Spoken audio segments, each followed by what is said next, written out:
नमस्ते दोस्तों, मैं एक वाकया इस किताब से आपको सुनाता हूँ। डॉक्टर जोसेफ लिखते हैं कि 1955 में मैंने yoga forest university Rishikesh India में एक लेक्चर दिया, जहाँ मेरी बातचीत एक विजिटिंग सर्जन से हुआ जो बॉम्बे से आए हुए थे।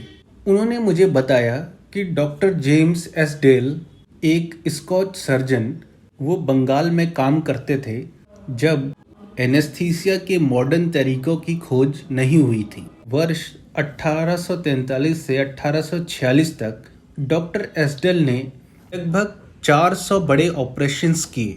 वे सभी तरीके के थे, जैसे एम्पुटेशंस यानी शरीर के एक हिस्से को काट कर अलग करना, ट्यूमर निकालना, कान, आँख, नाक और गले का ऑपरेशन।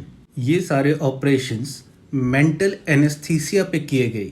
ऋषिकेश आए हुए उस भारतीय डॉक्टर ने मुझे बताया कि जिन पेशेंट्स को डॉक्टर एस्टवेल ने ऑपरेट किया, उनका पोस्ट ऑपरेटिव मोर्टेलिटी रेट यानी ऑपरेशन के बाद मृत्यु होने की दर बहुत ज़्यादा कम थी, 2 या 3% के आसपास ही पेशेंट्स को कोई दर्द होता था और ना ही कोई डेथ होती थी ऑपरेशन के दौरान। डॉक्टर एस्टेल अपने पेशेंट्स को हिप्नोटिक स्टेट में लेके जाते थे और उनके सबकॉन्शियस माइंड को वो बताते थे कि इस ऑपरेशन में कोई इन्फेक्शन नहीं होगा, कोई सेप्टिक कंडीशन डेवलप नहीं होगी।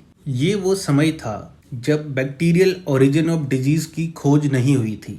Lewis pasture and Joseph Lister ने दुनिया को बताया कि बैक्टीरिया से बहुत सारी बीमारियां होती हैं और इन्हीं से इन्फेक्शंस भी होते हैं। ये कहानी इस खोज से पहले की है। इस भारतीय सर्जन ने कहा कि इतना कम मृत्यु दर और इन्फेक्शन की अनुपस्थिति बेशक डॉक्टर एस्डेल के उस सजेशंस का है जो वो अपने पेशेंट के सबकॉन्शियस माइंड को दिया करते थे। ये कितने आश्चर्य की बात है जब हम जानते हैं कि 1200 साल पहले भी लोग इस सबकॉन्शियस माइंड के मिरेकुलस वंडर को जानते थे।